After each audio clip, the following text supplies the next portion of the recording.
नि सा गा पनि पनि धा पा पद पद गा नि ध सा नि सा गा पनि पनि धा पा पद पद गा नि ध सा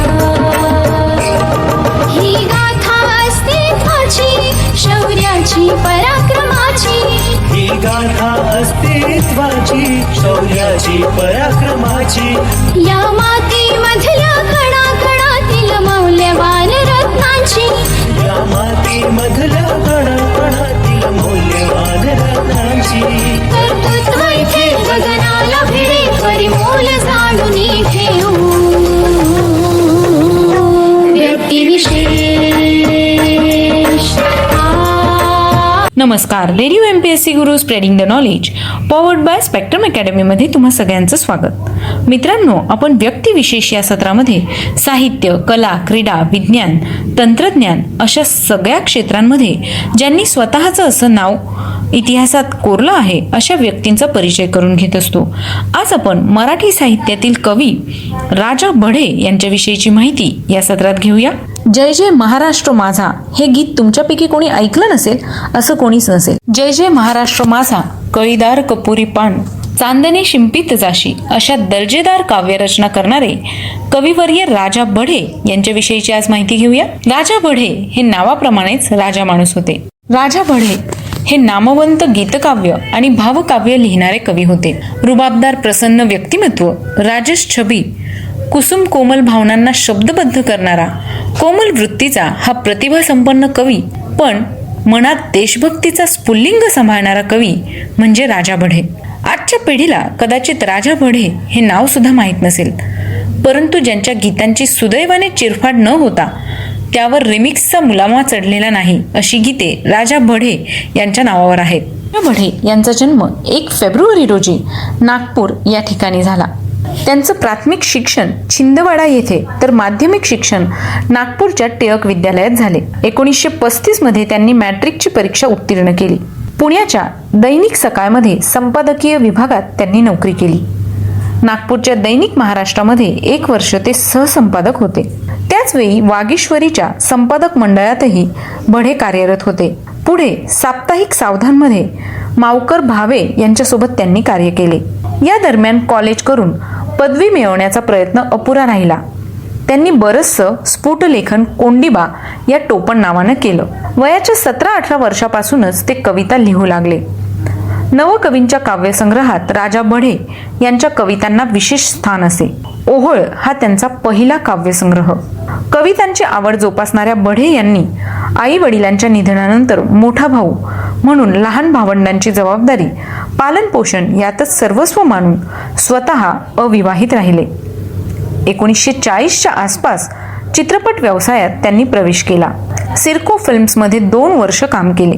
1942 मध्ये ते प्रकाश स्टुडिओत रुजू झाले आणि त्यांनी रामराज्य चित्रपटाची गाणी लिहिली. महेश कौल सोबत अंगुरी चित्रपटात त्यांनी काम केले. पुढे 1944 मध्ये राजा बढे मराठी रंगभूमीकडे वळले. आयतेकर यांच्या लिटिल थिएटर्स कलेसाठी सारस्वत नाट्यप्रयोगात त्यांची महत्त्वाची भूमिका होती. संत बहिणाबाई, गयाची शपथ या चित्रपटासाठी त्यांनी गीतलेखन केले. 1956 ते 1962 या कालावधीत राजा बढे आकाशवाणीवर निर्माता म्हणून कार्यरत होते. आपल्या वाङ्मयीन अभिरुचीला पोषक ठरतील असे व्यवसाय ते आयुष्यभर करत राहिले. तरी आपले ते कवित्व सतत सांभाळून होते. त्यांनी सुरेल भावगीते लिहिली. स्त्रियांचे मनोभाव आकर्षकरित्या शब्दबद्ध करण्यात बढे सिद्धहस्त होते. वाट कशी चुकले रे, कधी न पाहिले तुला, होशी तू नाम निराळा, काय कोणी पाहिले, मला मोहू नका इत्यादी गीतांमधून व्याकुळता, विरह, मिलनातुरता असे मनोभाव त्यांनी नाट्यपूर्ण रीतीने चितारले आहेत. संस्कृत काव्याचा त्यांचा चांगला अभ्यास होता. आपली भाषा अलंकृत करण्याची क्षमता बढे यांच्यात असली तरी संस्कृत शब्दांच्या भाराखाली ती दडपली जाणार नाही याचे भान बढे यांच्या गीतांमध्ये दिसते. बढे यांचा उर्दू शायरीचाही अभ्यास होता. त्या पद्धतीच्या भावाविष्काराचा ढंग आणि कल्पना विलासाची पद्धत बढे यांनी त्यांच्या काही गझल सदृश्य भावगीतांमध्ये अंगीकारली. स्वातंत्र्यवीर सावरकर हे बढे यांचं परमदैवत होतं. दिग्दर्शक विजय भट यांच्या रामायण चित्रपटाकरिता स्वातंत्र्यवीर सावरकरांनी गीतकार म्हणून राजा बढे यांचं नाव सुचवलं. या चित्रपटातील सृजनहो परिसा रामकथा, जानकी जीवन विरह व्यथा हे बढे यांनी लिहिलेले गीत काळजाचा ठाव घेणारे ठरले. तर महात्मा विदुर, गयाची शपथ अशा काही चित्रपटांसाठी बढे यांनी गीतलेखन केले. हे करत असताना व्यावसायिक हेतू त्यांनी कधीच ठेवला नाही. धोतर कुर्ता असा वेश आणि वरणभात प्रिय असणाऱ्या बढेंच्या लेखी पैशाला फारसे महत्त्व नव्हते. कामाला महत्त्व देणाऱ्या बढेंच्या अनेक भावगीतांमधून कवीच्या भावना हळूवार प्रकट होतात आणि मनाला विलक्षण आनंद देऊन जातात. म्हणूनच लता मंगेशकर, आशा भोसले या महान गायिका बढे यांच्या गीतांवर प्रेम करीत. बढे यांची हसताच नारती अनार मणी फुले ही गजानन वाटवे यांनी, हसतेस अशी का मणी ही लता मंगेशकरांनी गायलेली, तसेच चांदणे शिंपित जाशी ही आशा भोसले यांनी गायलेली गीतरचना, कुमार गंधर्वांनी प्रेम केले काय हा झाला गुन्हा ही बढे यांची गायलेली रचना लोकप्रिय झाली. राजा बढे हे कट्टर हिंदुत्ववादी होते. स्वातंत्र्यवीर सावरकर त्यांचे दैवत होते. त्यांचे राष्ट्रप्रेम त्यांच्या 1952 साली क्रांतिमाला या संग्रहातून वेळोवेळी दिसून येते. त्यात त्यांच्या 21 कविता आहेत. स्वातंत्र्यपूर्व आणि स्वातंत्र्योत्तर काळातील देशभक्तीपर गीते आहेत. प्रत्यक्ष सावरकरांनी प्रस्तावनेत आपण स्वतःच नामवंत, सुप्रतिष्ठित, प्रतिभासंपन्न साहित्यिक असल्याने माझ्या प्रस्तावनेची गरज नाही असे गौरवोद्गार काढले आहेत. 1935 ते 1959 दरम्यानच्या सामाजिक राजकीय घडामोडींचे पडसाद यात उमटले आहेत.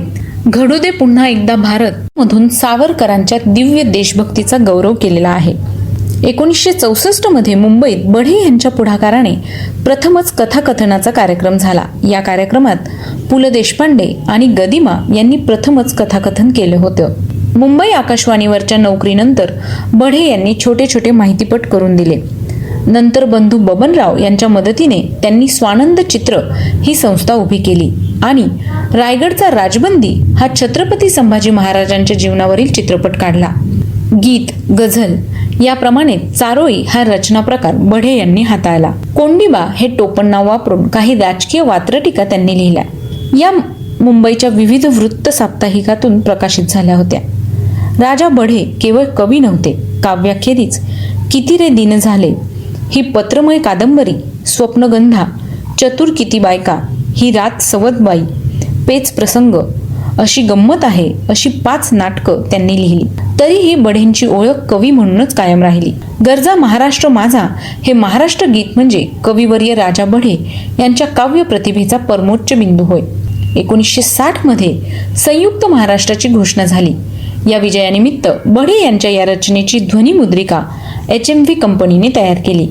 शाहीर साबळे यांच्या खड्या आवाजातील आणि संगीतकार श्रीनिवास खळे यांचा स्वरसाज असलेल्या या गीताने महाराष्ट्राची थोरवी 7 समुद्रपार पोहोचली. संयुक्त महाराष्ट्राच्या स्थापनेनंतर ठिकठिकाणी कार्यक्रमात ऐकवलं जाणारं हे गीत आजही तितकंच ताजं टवटवीत आहे.